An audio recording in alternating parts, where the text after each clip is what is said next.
What's up, everybody? Mark with Cardivox Academy here, and one quick thing before we get into today's video. This is probably one of the best guest co-reaction videos that we have had on the channel. Before we get into it, Phil and I talked about a lot more than just vocals. We talked about deathcore and how it's changed and whether it should still be called deathcore or it should have its own genre now. We talked about how the spirit of metal vocals have changed. We compared and contrasted old styles and new styles. We talked about the mindset that goes into being a vocalist. It's one of the most in-depth conversations I have ever had with a guest on this channel. The downside is that my computer forked up, and when moving the video from OBS, which I use to capture the videos that I make, and encoding it and putting it on my computer, it saved it as a bunch of disconnected screenshots, and I don't know why. I'm going to figure it out. And if you know, let me know in the comments. But the video portion of this video is nada. I had this issue once before when we had Ryan of Larcenia Row on the channel. And, I was very discouraged when that happened because I was like, the discussion with Ryan was also one of the best. I still think about how fun that was. And I was so discouraged, but we uploaded it in like podcast format and it did really well. So first of all, thanks you to all of you who stuck around. That really tells me that, you're here for entertainment, yes, but you're also here for information and education. And that's what my passion is, to bring to you information and education. So it really actually meant a lot to me to see the views be pretty good despite the hiccups. So that's what we're going to do again for this. The conversation was that you're going to hear me and Phil having is too good, too strong to replicate. There's no way we could film it again. Really free flowing, just the vibes were perfect. And so I really don't want you all to miss out on how good the content of this video is. So you're gonna still have everything. Every ounce of it was fascinating. I learned a lot. Phil showed how he does, some of his vocals. He did some vocals live in the call. It was awesome. And I want you all to experience how awesome it is as well. So everything after this is going to be podcast format. So thank you so much for your patience and your continued support. Despite the issues that we had technologically, I am extremely excited to bring this to you because I think literally it's one of the strongest vocal discussions I have ever had on the channel. And I want you all to hear it too. So with that, let's do it. What's up, everybody? Mark with Cardivox Academy here, and I'm excited. I'm very excited because on a whim, sort of on a whim, we have Phil Bozeman back on the channel, vocalist of Whitechapel. You all know who he is. And I'm pretty pumped because it was a couple years ago that I had him on the channel and we talked about Blood-Soaked Symphony, and we did a really cool format of video where we sort of like react to the song together. And, we'll pause, we'll talk about vocals, and I really get to sort of like pick his brain about what's going on vocally. So we're going to go ahead and do that today. But for anybody who's new to the channel, my name is Mark. I am a metal vocalist myself of 14 or 15 years. I'm in a band called Kardashev, and I've been doing professional harsh vocal coaching and training for quite some time now. And so on the channel, I teach people how to do all sorts of stuff safely and efficiently so they don't hurt themselves. And now that's so you know who I am. But today we're going to be talking about, we're going back in time. We're going back in time, everybody. We're going to be talking about This Is Exile, which for a lot of us, that was either that or Possession was our introductory Whitechapel song. And I am pumped because, we've all loved The Valley. We've all loved Kin, and we all loved early Whitechapel as well. So we're going to talk about it. So after a deliciously awkward YouTube pause, let's pull Phil in. What's up, man? How you doing? Just enjoying this beautiful day here in Knoxville, Tennessee. We've had an insane drought. I don't know. It hasn't rained really in like two or three weeks or so, and my grass is dying. But other than that, we're good.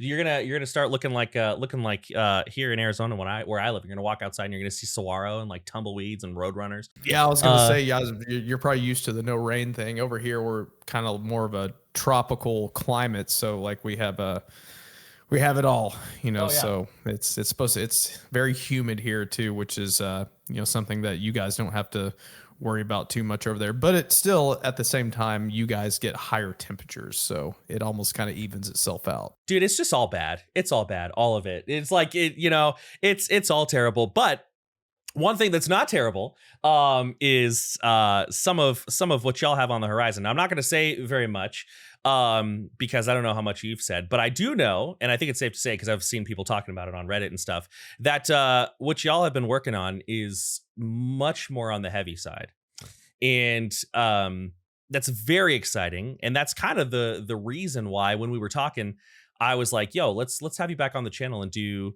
like a classic to kind of get the anticipation up for the new album." Is there anything you want to mention about the new album while we have you, or is it all still super secret? I don't know which stage y'all are in with how much you want to say. Well, I have said that it's fitting for us to do this song because I have mentioned that the album is a direct lyrically and conceptually a sequel to This Is Exile. So that is very fitting for us to do this song because, obviously the title track and whatnot. But yeah, just but no details as far as, titles, songs or anything like that. But yes, it is very much in the vein of old school. Obviously with 2024 production, versus 2008 whenever it came out. I guess technically 2007 because that's when we recorded it, I believe, and then came out in 2008. Sure.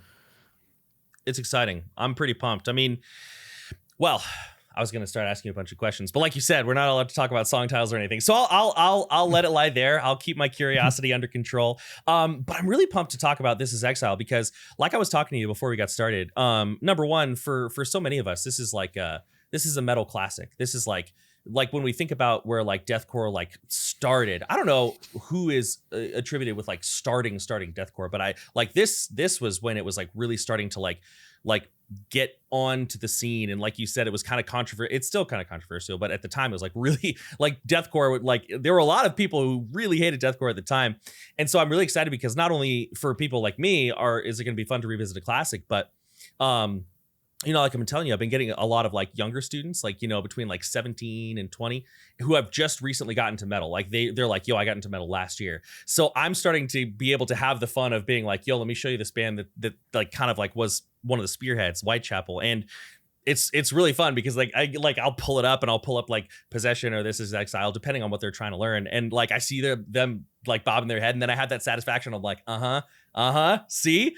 So I'm pretty pumped to do it. Now, I'm trying to think of how to ask this question, so I guess I'll just ask it straightforward. But I think one of the things I'm most excited about is your like self-assessment. I'm going to ask you a lot of like those types of questions, like how do you feel? Not necessarily like were the vocals good, because of course they were good, but like when you listen back to yourself this long ago, like what are some of the things you hear that have changed? What are some of the things you notice that are different? How would you do things differently if you were to re-record this today? That's not a hint that they're going to re-record it, everybody. That's just a question. That's not like a little subtle thing. So those are the type of questions I'm going to ask you about. But is there anything you want to mention or anything like you have in mind before we get to it? Not necessarily. But I guess to go back to your one question where you said who started, the deathcore. I feel like it's a debatable topic. Oh yeah. But for me, I think as far as like, there's a band that people mention and I never remember. But for me, the Godfathers, like the dudes that put it on the map is Despised Icon. Mm-hmm. Yep. That's an answer that I hear kind of thrown around. Well, not thrown around, but brought up. And I think it makes a lot of sense. It's been a while since I listened to Despised Icon, but I mean, there are a lot of, that's usually who I think of for people who like really popularize things like Pig Squeals as well. What is it, just out of curiosity, we can keep it quick, but what is it about Despised Icon where you're like, yeah, like what musically is it where you're like, yeah, that's gotta be like one of the origin stories of deathcore as a genre? Well, I mean, because they were doing they were very death metal. Like they had all the right ingredients, like the Euro blasting, the fast thrashes, but they also had the slams and the breakdowns, which was that was kind of unheard of, back early, because they came out in like, I want to say the Healing Process came out in '04 maybe, but they started in like '02, maybe 2000, which is, I mean, that's at this point, nearly an eternity ago. So like, yeah, I mean, they were kind of like the dudes that like brought it to light, and then bands like Suicide, Job, All Shall Perish, Us, at the time, As Blood Runs Black, like bands like that. As Blood Runs Black was like, I would consider them more metalcore than anything. They just had like more or less like some like drumming wise, they kind of had more of like, I don't know, I'd say they were kind of like more melodic metalcore mixed with like death metal drumming, I guess. Yeah. But I would lump them in with it, just yeah, we just all kind of came around the MySpace age, and yeah, that was kind of like whenever the train really got moving. Like Despised Icon started the engine, and then all the other bands that came after them, got the train moving. So yeah, and it was a much less like defined genre sound too. Like so shout out to Despised Icon. I mean, still just to me is like, I can still listen to The Healing Process and Ills of Modern Man to this day. They still hold up. Yeah, absolutely. It was a really cool time in music too. And going back to what you said about the MySpace era, I've told you the story before, but I'm going to tell it for anybody watching because I think this story is really funny.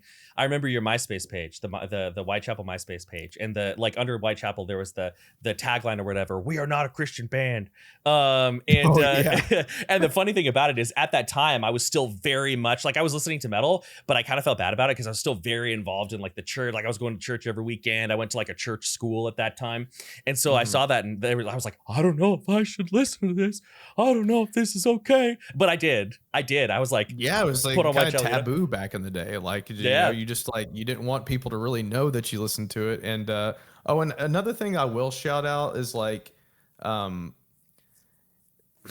it's kind of hard to. I would say they're more death metal than like deathcore, I guess you could say. But I would say probably Aborted.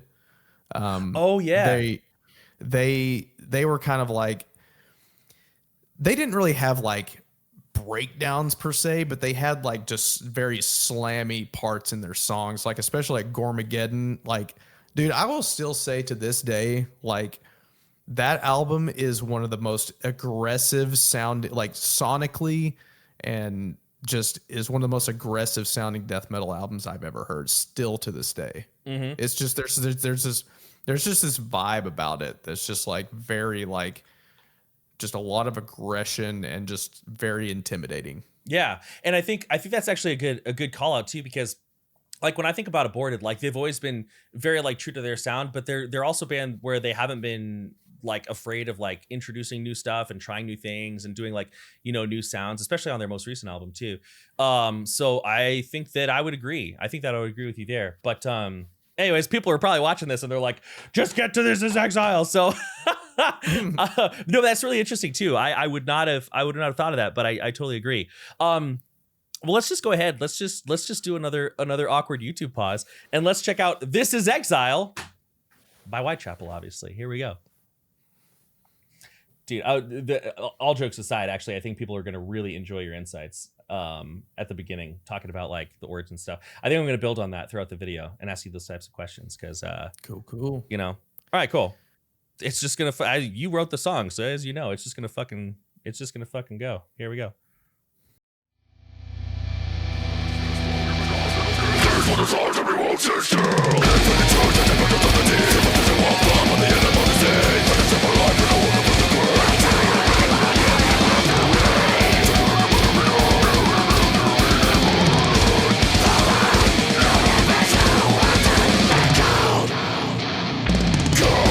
Already gonna pause it because I'm a piece of shit. But I'm also a vocal instructor, and this is a primarily educational channel. But I really want to talk about that opening section especially because lately I've been getting an influx of students. Usually I teach beginners, but I've been getting a huge influx of students who are more intermediate. And they're coming to me because they're like, yo, I have written sections similar to what you're hearing in, or to what people are hearing in This Is Exile. And they're like, I cannot get through it on stage. There's like, they're like, and that's obviously what we work on. But I'm kind of curious to ask you, like, how was that when you first did it compared to now? And then I'll pepper you with a bunch of other vocal questions. But like, the song starts out with like very impressive vocal balance, very impressive placement, very impressive like breath control. It like that speed, like I guess just like overall in general, when you're doing vocals at that speed, do you feel like the push, the drive in your voice is the same, or do you feel actually like more relaxed? This is one of the things I'm always interested to ask vocalists who do like really rapid fire vocals. What does it sort of feel like when you're balancing that out? I would say, as far as live goes, because live is always going to be just a different beast. There's adrenaline involved. There's, just the atmosphere is different. Because like I said, I've always preached this. Doing vocals live is so much easier than in the studio. And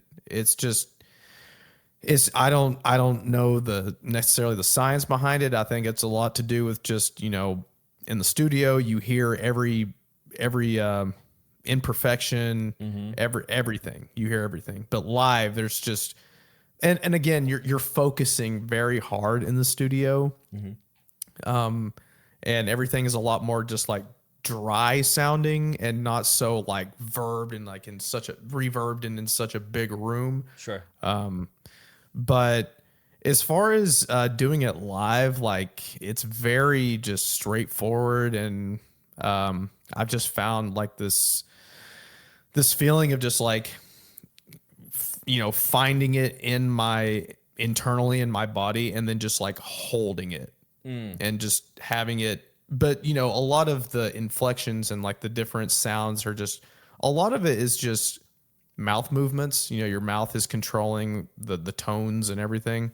Because with vocals, I mean, that's a lot of what it is. You're making the same noise for a lot of things, but you're just creating mouth shapes. Right. And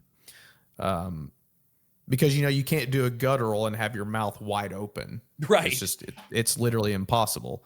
But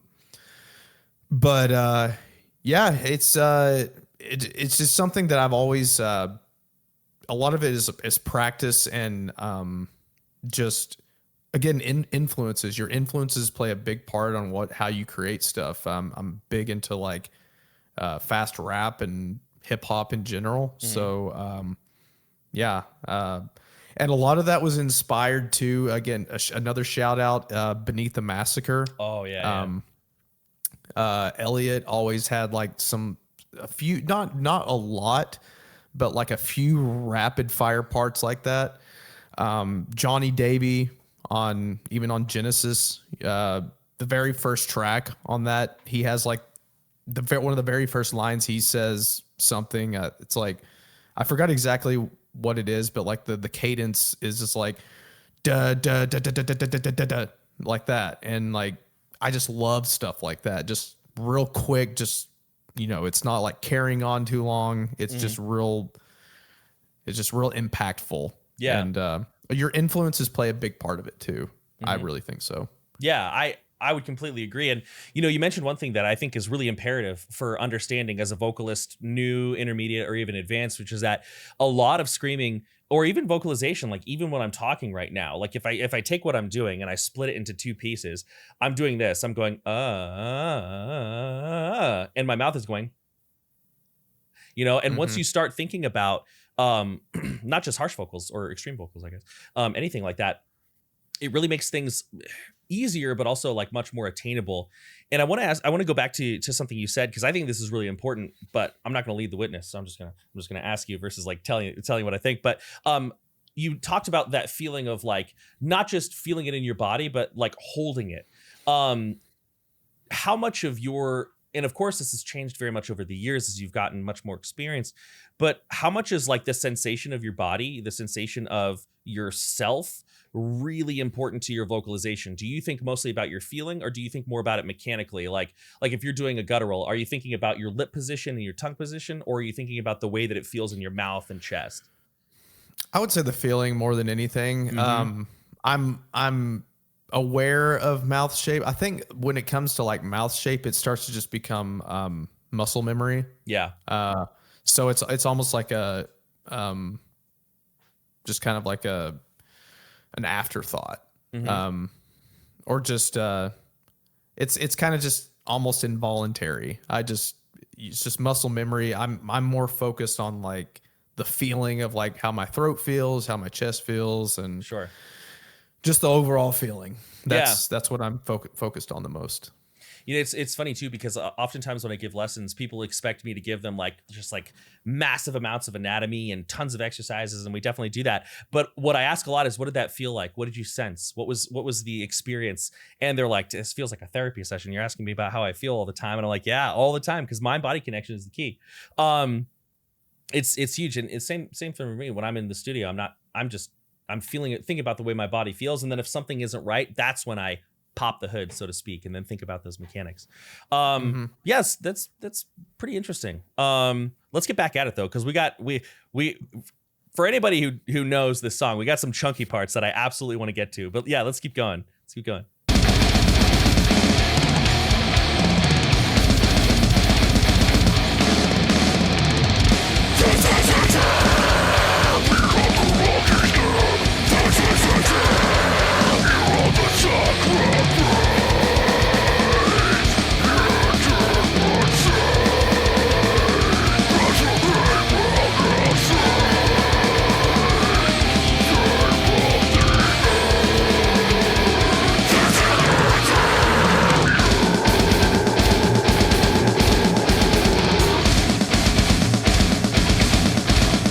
Is actually a pretty good spot as well.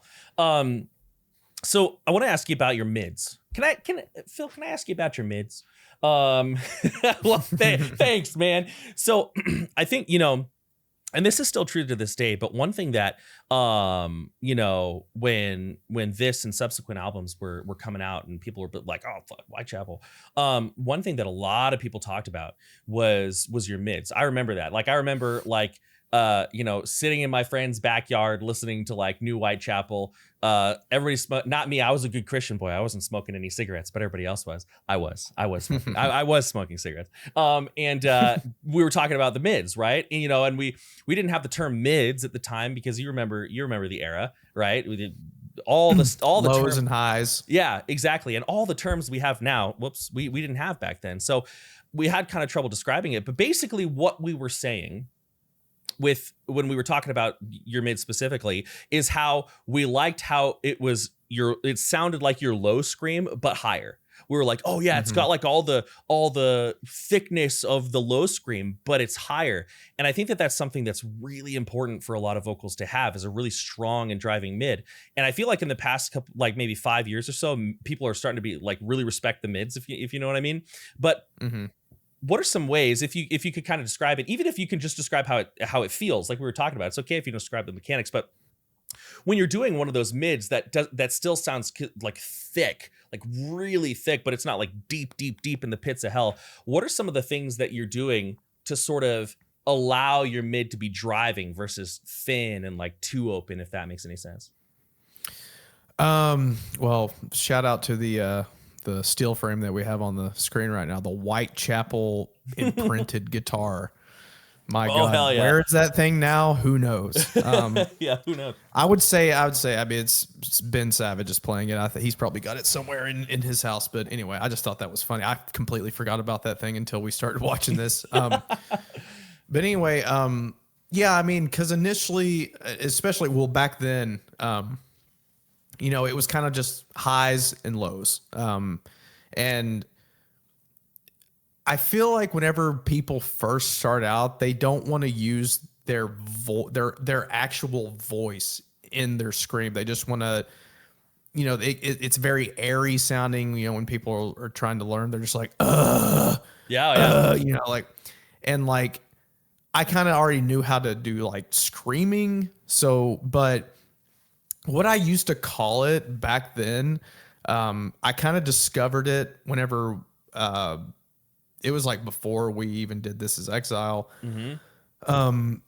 I started calling it like a tough guy guttural because it was almost like that hardcore, like, like,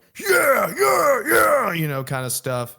But and I started to kind of just mix my voice with like a guttural, because like a guttural would be, just kind of like, ooh, and then I just kind of put like a in it, Yeah. and it kind of created that sound. And of course, mouth shape plays a role in that, because you can just have the normal sound, which is like, but if you mix your voice with it, it's like, just kind of messed around with that, and yeah, just kind of came out what it was. And I have kind of like a push, like an initial push with it that kind of helps to shape the tone of it. Sure. I just kind of have like a kind of one of those. And I know that I'm still to this day not very familiar with like false chord and fry terms. I don't really know what they mean necessarily. I know like I think what I've heard is like whenever you do fry, you kind of have like that upper engagement or something, or it's kind of like more like almost like more nasal. I'm not sure. Like to engage it, you kind of have like that, or maybe I could be completely wrong right now, but yeah, I mean, I think that like I'm a false chord screamer. I mean, in your opinion, is that what I am? I'm not sure. Oh, you're asking me a big question. So I will answer it too, but to be transparent with you, I think most of our harsh vocal terminology is dog shit. I actually think it's really bad. Because for so long we've existed in like this false chord and fry dichotomy, when in actuality so many screams are so much more than that. And this is actually a sentimentality amongst coaches that's kind of shared. I've over the years talked with some others, and many of us, I don't want to speak for anybody specifically, I don't want to speak for anybody who's not here, but we'll be like, I've lamented with other coaches on Discord calls about how awful the term fry scream is and what it is and the way that we learn it and everything. So I think these things are going to be updated probably in like the next 5 or so years.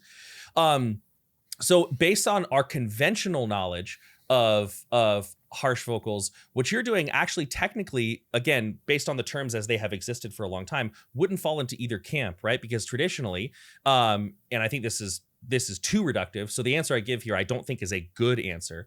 Traditionally, a false chord vocal was anything open and relaxed that didn't engage your vocal folds touching. So like think like old school, like, I'm gonna cut your head off, like that sort of sound. And then like the fry sound, and it's so hard, it's so difficult to even do anything with this tone, which is why a lot of people try to teach themselves fry don't really get much luck, was that sort of sound that's based on, again, I think this is not a great answer, but it's the terminology as it was for a long time, is based on that, hey, everybody, and then you sort of press into it, right? But one thing we're learning with a lot of the studies and stuff that are coming out is that harsh vocals, extreme vocals are much more complex than that dichotomy, right? So for example, what you're doing is actually quite similar to what I do, and yet it sounds very, very different. You have a bunch of tissues over your vocal cords that cover up when you swallow, and the whole purpose of that is to keep you from choking, right? And so, if we were to look in your throat, which I can't, so I can't guess, but I would assume that we're going to see those tissues tightening up above the vocal folds in some way, right? So you're in essentially, this is what I saw when I've had my laryngoscopy, and we've seen in other laryngoscopies as well. The Charismatic Voice did one of Will Ramos that you may or may not have seen. But essentially, that like swallowing, we can sort of control it. And that's what you're talking about with that, which, by the way, anybody watching this who's brand new as a vocalist, please don't start there. It's a great way to do vocals, but you're gonna strain your voice, I promise, right? But if we're closing those tissues and moving air through them and getting to vibrate at different ranges. And as you can tell with how long it took me to answer that, we don't really have a good term. Like sometimes we call it arytenoidal, sometimes we call it like an upper constriction scream. But essentially what it comes down to is you have a balance of closure, the aperture of those tissues above your vocal cords, right? You can have like a very Travis Ryan sound, like, you know, the sun is small, or you can close it up more. And you tend to, in your voice, you tend to, from what I can hear, again, maybe someday we'll see for sure and we'll know, but what I tend to hear now is a very healthfully constricted sound that you're running into. And that's part of why you have like this really smooth distortion to your voice, right? You can do like the low flubby, like stirring a bowl of macaroni slushy sound, but a lot of your driving voice tends to be like really, really, really smooth, almost like it's harsh, but it's like a really good whiskey, you know, it's harsh, but it goes down easy at the same time. You know what I mean? So it was a really long-winded answer, but hopefully that's satisfactory. Well, yeah, because people like, I don't know. I've seen people have asked me, and you know, people have like debated about whether I'm just like, to be honest, dude, I have no clue.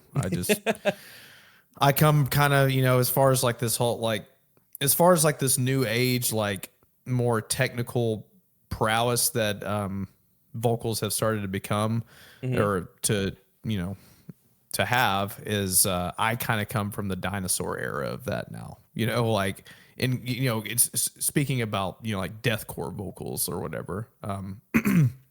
I just kind of come from a time where it was more analog than digital, you know, it was just kind of, we just trial and error at everything and just went for it.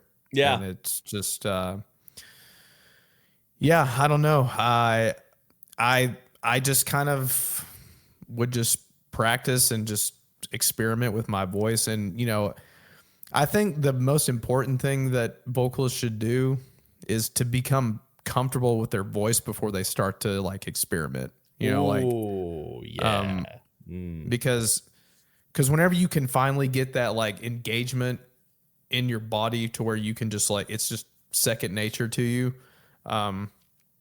It's hard to really just, you can't be like trying to do all kinds of stuff at the very beginning because you don't have a grasp on your anatomy, I guess you could say.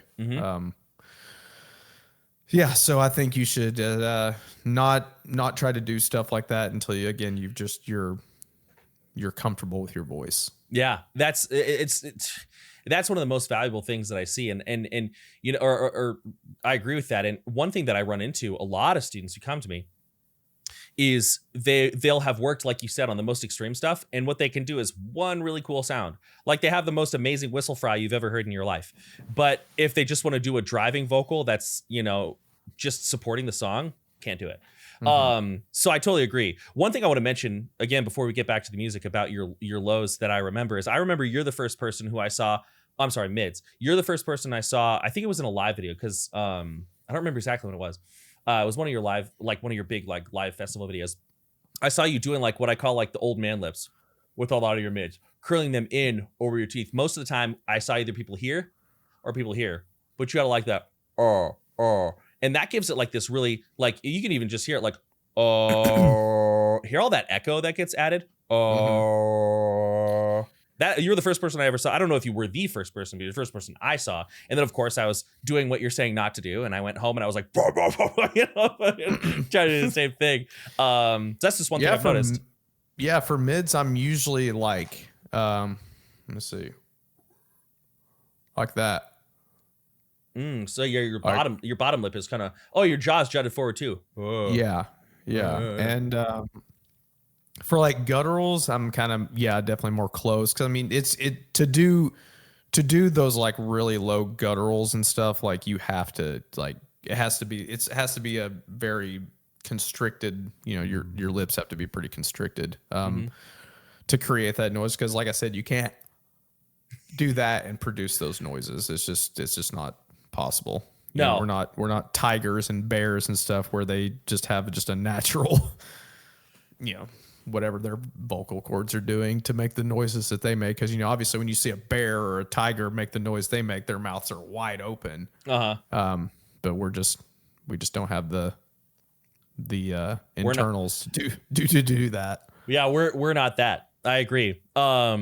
That reminded me of a bunch of funny stories, but they're very off topic. So for the sake of the viewer, I'm gonna get myself on track. But yeah, let's keep going. Good insight though. That was very interesting. Let's keep going.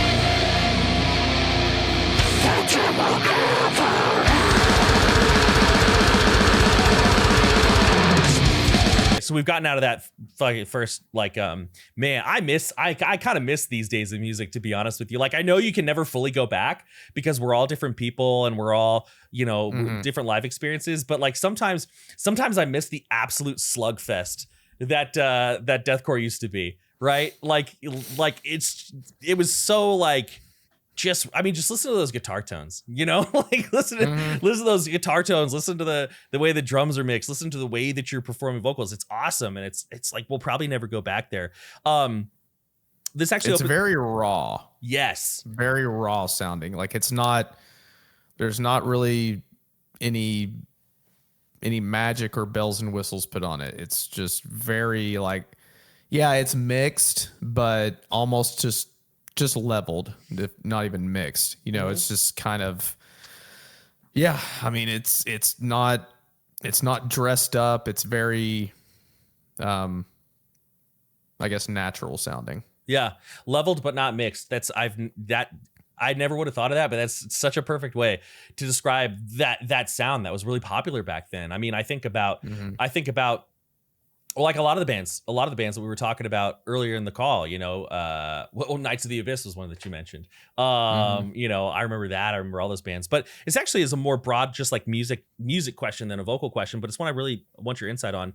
So I kind of want to preface it by saying, you know, I don't mean like a bad thing. I'm not, this question that I'm about to ask, it's not like, has deathcore lost its way? Because that's such a subjective, I mean, you and I'm sure, have opinions on that, but that's a very subjective thing. But would you say that deathcore has changed enough to the point where like it's not deathcore anymore? And kind of what I mean by this is, so I'm a big lover of black metal. Black metal is actually my favorite genre of metal. As hard as it can be sometimes to find a good black metal band, when I find one, I'm just like, oh, it's nothing's like it.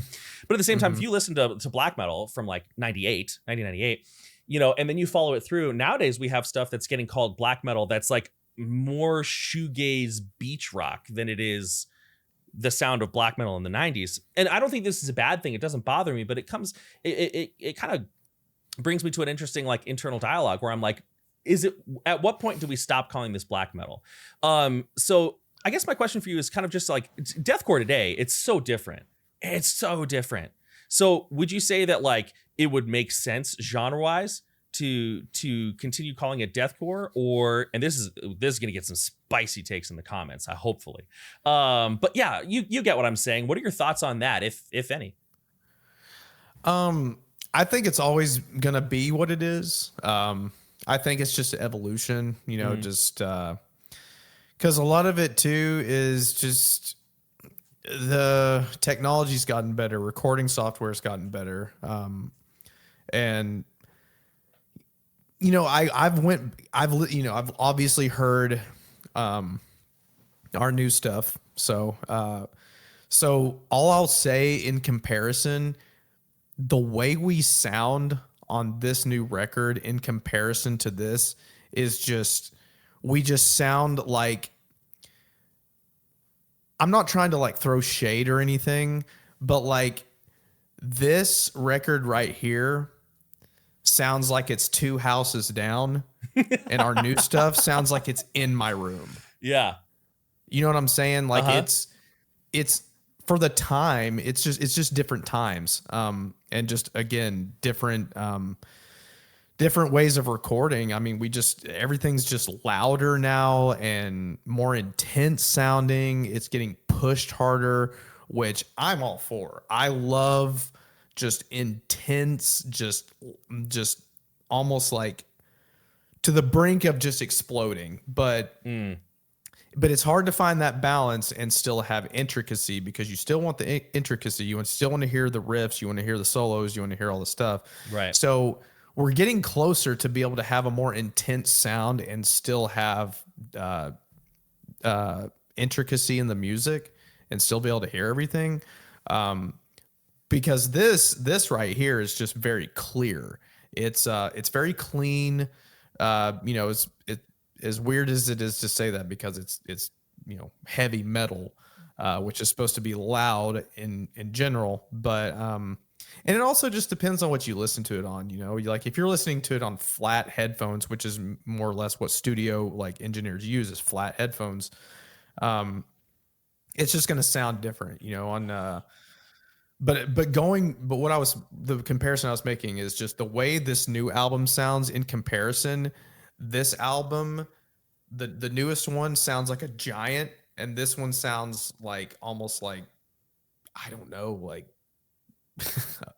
a dwarf or something. It's just like this guy is literally just like swallowing this guy. And yeah, it's just different, but it's just a different time, because back then we could have never fathomed something sounding the way that it does now. It's just the evolution of everything. And that's why I think deathcore will always be what it's been.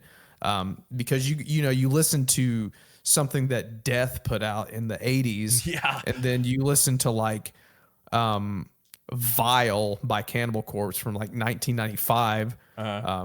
It's just two different, it's again just two different worlds. Like theirs is very like verby sounding, Death is very like kind of like verby, like trashy sounding, and then Vile is just like just more just thick sounding, and just it's just different times and just different technology. But it just all depends on what you're going for. Sure. Because you can still capture that old school like 80s sound or 70s sound if you want to. I mean honestly, man, everything comes full circle too. Like things that people dress in nowadays, like the cargo shorts. Yeah. If you wore those 15 years ago, you'd be made fun of. Yeah. And now they're cool again. It's just everything comes full circle. Like dressing like people did in the 80s is cool now. Like mullets and mustaches. If I had a mustache 20 years ago, I'd be called a not nice word. Right. Yeah, I know what you mean. Yeah. It's just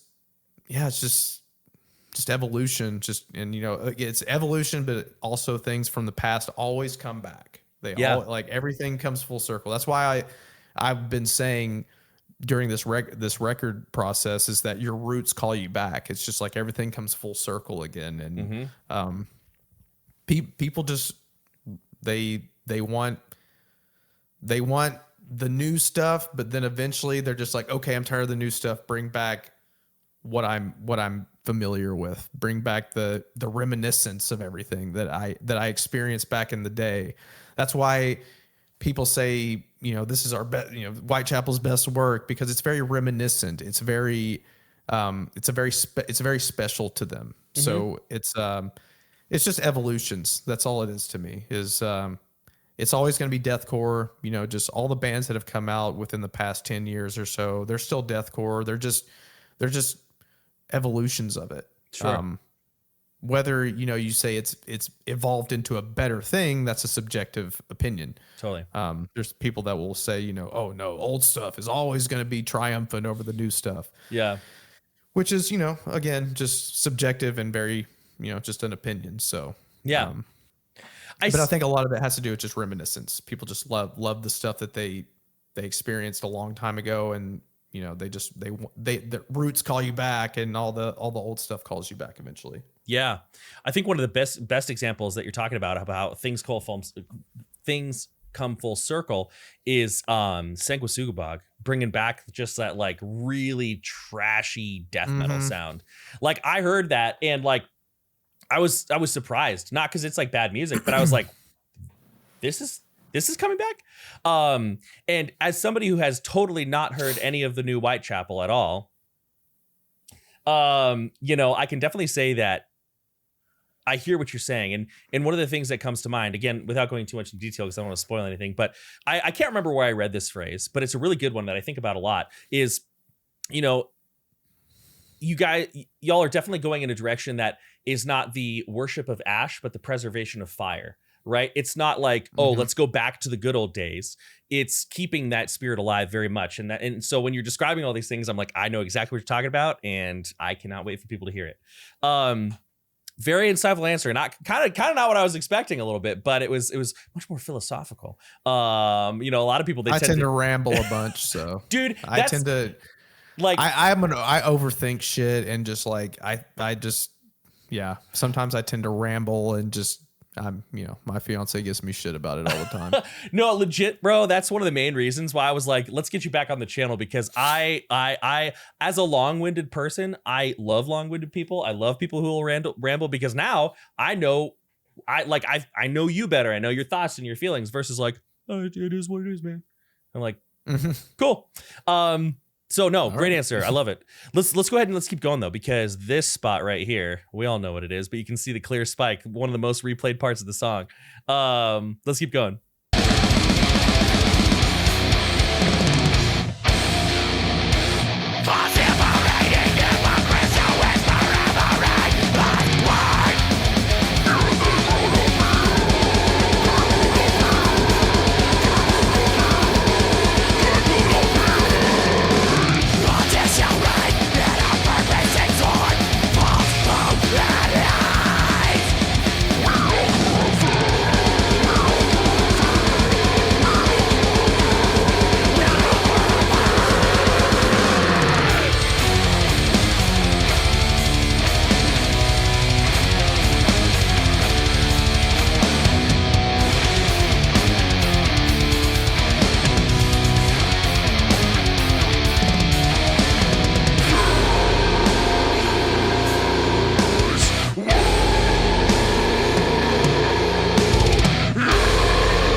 God, I haven't seen this video in, I mean, who knows? I mean, probably I don't know, 15 years, I guess. I mean, shit, I don't know. Maybe, you know, 10, 12 years or so. But yeah, it's like I'm my own worst critic, so I obviously am going to be more critical of myself and just the band as a whole. Sure. But like sometimes I just see some of the things that we're doing in the video. I'm just like, oh, why did you do that? Why do you act? What are you doing? No, like that's good though. That's actually really valuable insight, because one of the main things that can hold a lot of new musicians back is basically that.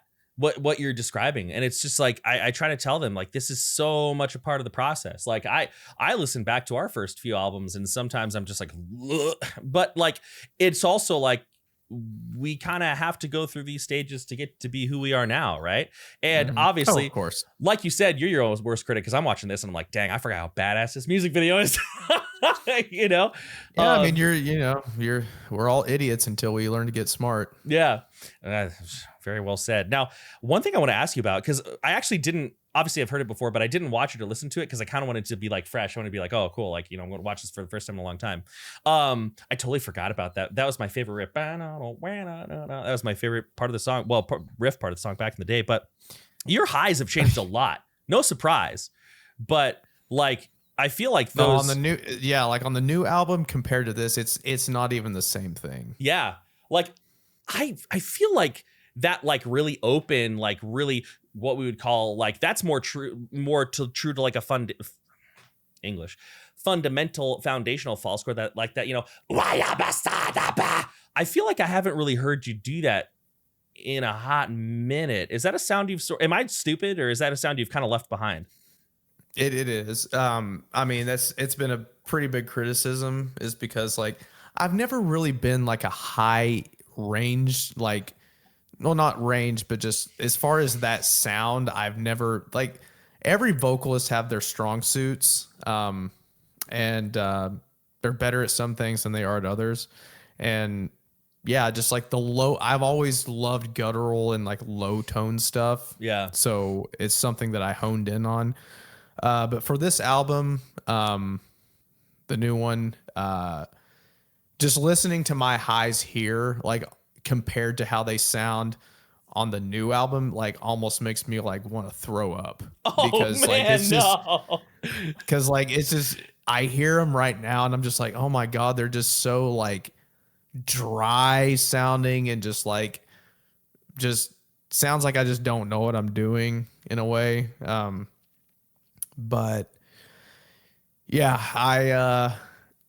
I don't know. It's they were definitely left behind at a certain point. I mean, I did them here and there, but mostly for like layering Sure. and to create like a like a certain sound.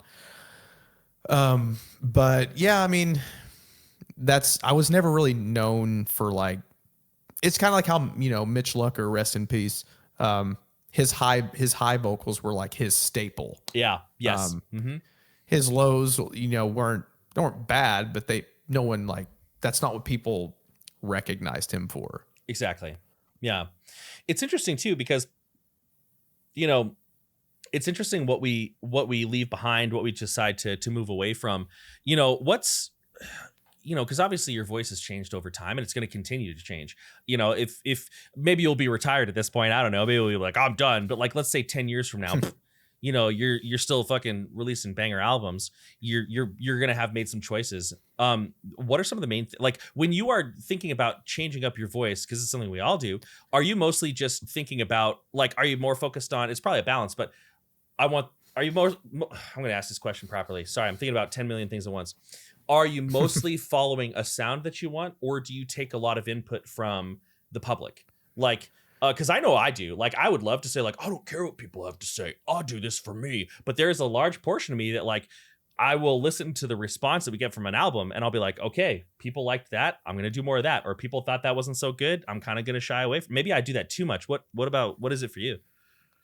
Yeah, I mean, I think that it's absolutely critical to have different opinions because, yeah, you should always do what you feel and whatnot, but it's just the reason we have people around us is to make us better at things that we're doing because, you're always going to have like that feeling of like you're doing it good enough. So, but like, it's just kind of like in a relationship, you're with someone to make you a better person. You're supposed to bring out the best of each other.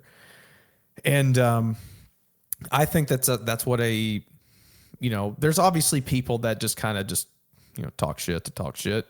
But yeah, I mean, I think the criticisms and like the outside opinions are very important because you can start to get stuck in your own ways and start to have a very start to just think in a straight line instead of just like taking those turns and just trying to figure other things out and trying to take different avenues.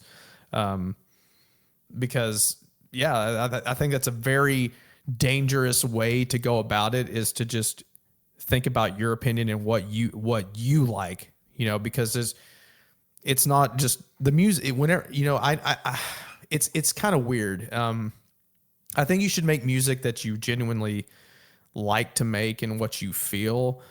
But I also feel like it's a dangerous way to think because then you're going to get stuck in your own ways and you're not going to think outside the box, and you're just going to think, you get that kind of elitist mindset, like, oh, what I think is best. And you need those people to be like, hey, like, it's starting to sound a little monotonous. You're not really doing anything else. And, yeah, like, I mean, I'm not saying that people were necessarily constantly giving me shit and saying that, but like, yeah, I started to kind of not have that range that I know that I can have, because I just thought that I was better at doing lower stuff than higher stuff. And then, I said, no, fuck that. I can do it too. And yeah, on the new album, I'm not saying I'm the greatest at it, but I definitely think it is light years ahead of what I was doing on this record. It's not even, it's night and day to me. Yeah. Even the guys in the band said like, oh my God, like you've never sounded like this before. And I was just like, that's awesome to hear, because I don't want to just sound exactly like I did on This Is Exile or A New Era or Somatic Defilement. I want it to be a new evolution, and just like, yeah, I'm older, but this vocal stuff starts to be it's kind of more of like a young man's game. The longer you do it, you can do it as safe as you want, but eventually, like, you're going to get older, you're going to get fatter, and you're going to get less durable, and, not going to have as much charisma and energy as the younger guys. So you gotta really just hone in on it as soon as you can, because, whenever I'm, 50, 60 years old, I'm probably not going to be able to perform it like I do at this stage of my life. Sure. Yeah. I mean, it is inevitable that our voices change. Like, there's nothing we can do about that. Right.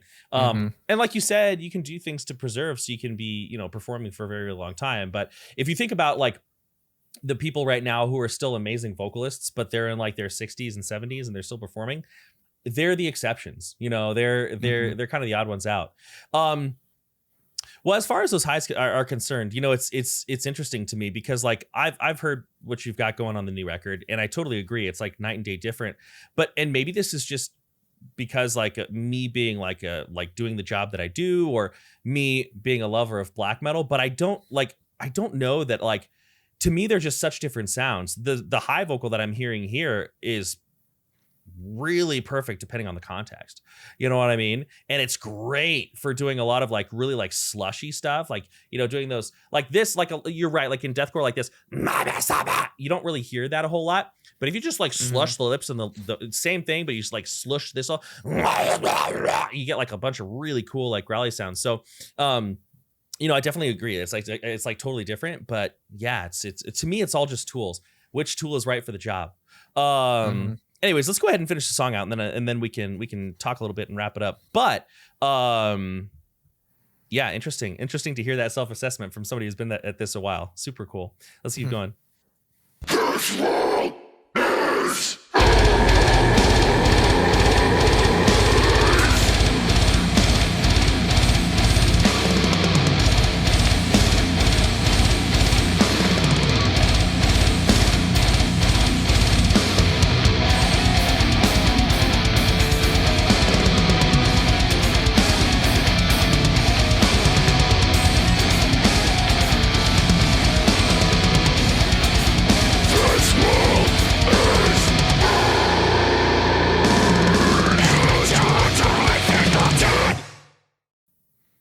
I forgot about the guitar smash. Oh my God. I forgot about that, dude. I totally forgot about that. That's so funny.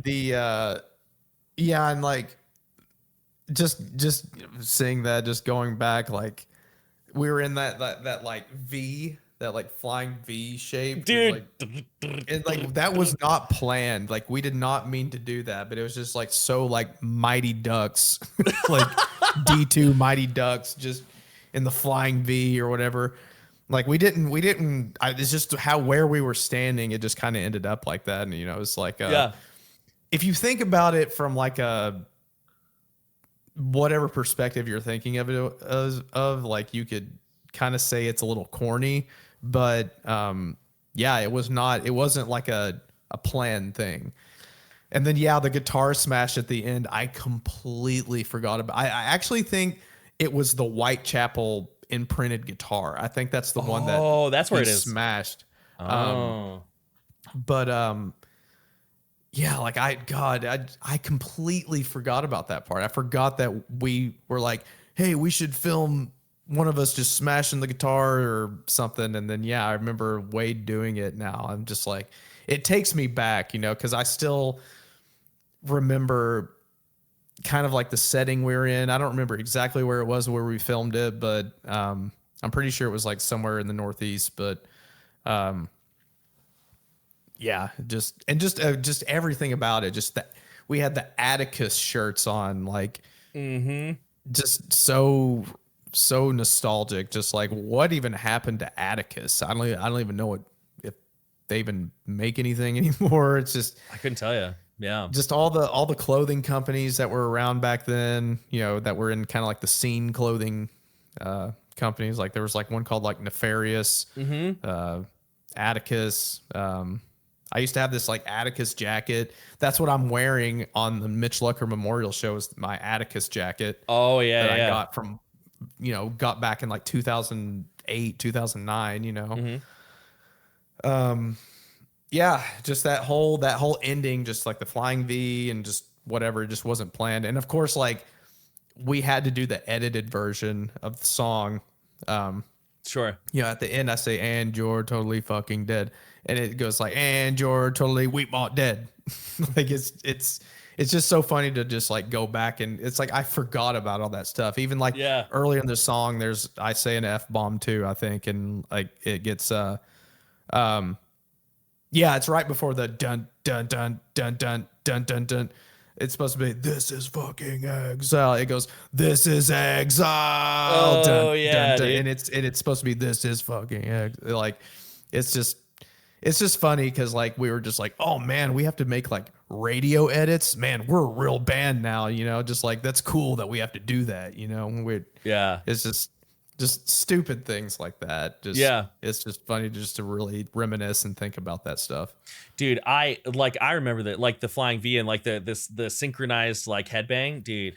I remember those days so well. And like obviously I can only really, because you know, like I said, back at the time when this album came out, I was living in a very small world. I was very sheltered. So sometimes like I was not really aware too much of like what was going on outside of Arizona, you know what I mean? But I can speak for Arizona when I say like that got really fucking popular because of this people. You would like, I would be hanging out with other local bands at their practice, because you know how it was. You got nothing else to do, and your buddy's the drummer over here, so you go hang out at their practice, and you're just drinking beers on the couch or whatever. Well, soda pops for me.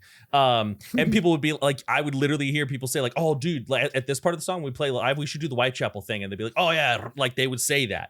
And so I don't know if like I don't know if you guys like actually started it, but here in like my neck of the woods, that's a lot, maybe not all the time, but people definitely referred to it as that. I do have one last question though for you though before we wrap it up. I just realized I've got a lesson in 20 minutes, so I guess I should stop being long-winded.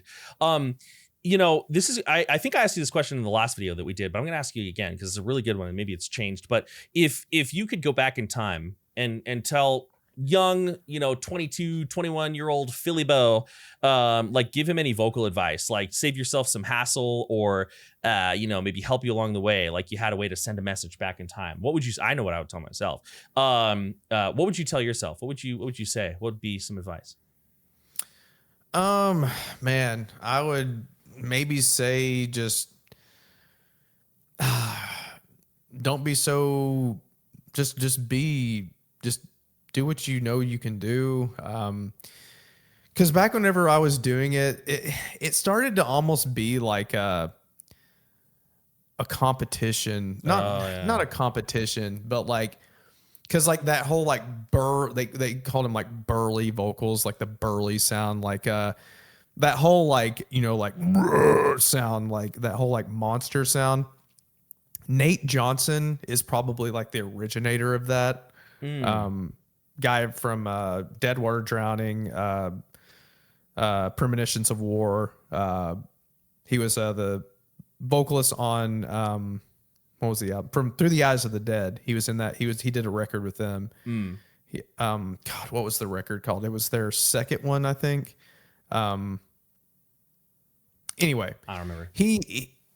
Yeah, he was like kind of like the OG like burly vocal sound, like because he's got like a really like real deep talking voice, you know what I mean? Like he just had that sound, and like to this day I still remember we played a festival with him. He is one of the loudest vocalists I've ever heard. But yeah, he kind of had like that burly sound to him. And speaking of, I know this is getting a little bit too long-winded, but Oh, you're fine. I saw Mitch's picture on the screen. If you want to hear him, listen to Destruction of a Statue on the Cleansing record. He is a guest vocalist on the very end of the song. Oh, okay. So he's the one that's like, he's like the OG dude that did like that burly sound. And then, I was doing it, and then like this dude named, he's not really around anymore, but John Huber from I Declare War. Oh yeah. And he's done like Pathology and like something else. Me and him used to be really close. I haven't talked to him in who knows how long now. But yeah, like that whole era that like me and him kind of had like this like little like, who sounds burlier, who sounds fucking, you know what I mean? Just like almost like harmless like competition between each other. Sure. And who can sound like the most like burly or whatever. And I would just say to myself, just like, who gives a shit, man? Like, why did stop caring about anything that has to do with like trying to be like, I don't know, just don't worry about stuff like that. Just don't worry about the if you're better than him, or like if you can do something better than someone else. Because when you're young like that, like your ego is so big when you're young. Like you feel like you're on top of the world, that you're invincible, nothing can hurt you. I'm not saying I really had that mindset, but like, I wouldn't lie to you and say that like whenever I was younger, I was just like, I want to sound like the scariest and the burliest and whatever. And I don't know, I just go back to and slap myself in the face and be like, shut up. Like like you're not any more special than anyone else. Just shut up. Yeah. That's what I'd probably do. I will tell you that like most of the time in not just vocals, but my life, when I've focused less on what other people were doing, not like, drowning them out, but just like not basing myself on them, focus less on what other people are doing and focus more on what I'm doing, everything always goes better every single time, whether it's business, coaching, the vocals, cooking. I love cooking. And so that's like one of my other like main hobbies next to vocals is just cooking. That's really good advice. That's very good advice.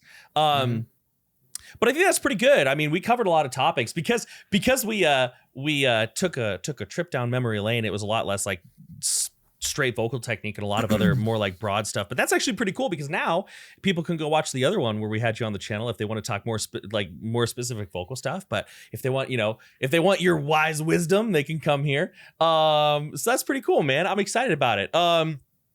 Anything else? Another thing I guess I would tell myself is like, I didn't really try to do it necessarily back then, but just I would say it for like maybe even the younger generation. Don't try to mimic anybody. Do not try to be insert name here, because when you do that, like I'm going to use like a hip hop term. Like it's called like biting. Like you're biting on someone's style. Like just you have to stand out, because like in metal right now, and it has been for a while, it's very saturated, and unless you can do something that makes you stand out, and like I think one of the best things that can make someone like be a great vocalist is to blindly listen to something and be able to tell you who it is. And just because like I think Mitch Lucker had that. I think like someone like Phil Anselmo, James Hetfield, just you could close your eyes, and if you heard a song that no one has ever heard from Metallica, you would just instantly off the bat, that's Metallica. Yep. That's Pantera. Yeah. That's I think Mitch had that, as far as like our genre goes, Mitch had it. I can't speak for myself because I'm not going to sit here and say that I did or anything. Oh, you did. Trust me. I was part of the groups of people talking about it back in the day. You definitely did. You definitely did. I'm I'm not a very narcissistic person. I mean, we all have our egos at some point, but sometimes we have to check our egos and Oh yeah, I get you. I get you. pull Yeah. ourselves down to earth and humble ourselves. But yeah, I'll never talk about myself like that because I just think it's just kind of honestly rude and kind of narcissistic. Yeah. But Yeah, I know what you mean. Yeah. but as far as I'll speak on, other people like Mitch had it. I would say Johnny Davey, Dude. he had his own. I think Johnny Davey still to this day, dude, is one of the sickest vocalists there's ever been. He's one of my absolute top favorites. Like back in the day, like, oh my God, like Doom, that EP, fucking she's great.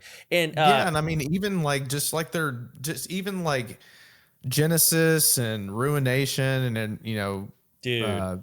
Sun Eater, Tarnished Gluttony and just Son of Melody are just two songs where like I listen to them and I think I wish I was smart enough to make those vocal choices. I wish I was smart enough to write like that. You know what I mean? It's crazy. Yeah, he just had like a voice. Like it just he found his voice, and again just the mimicry, like to learn how to scream.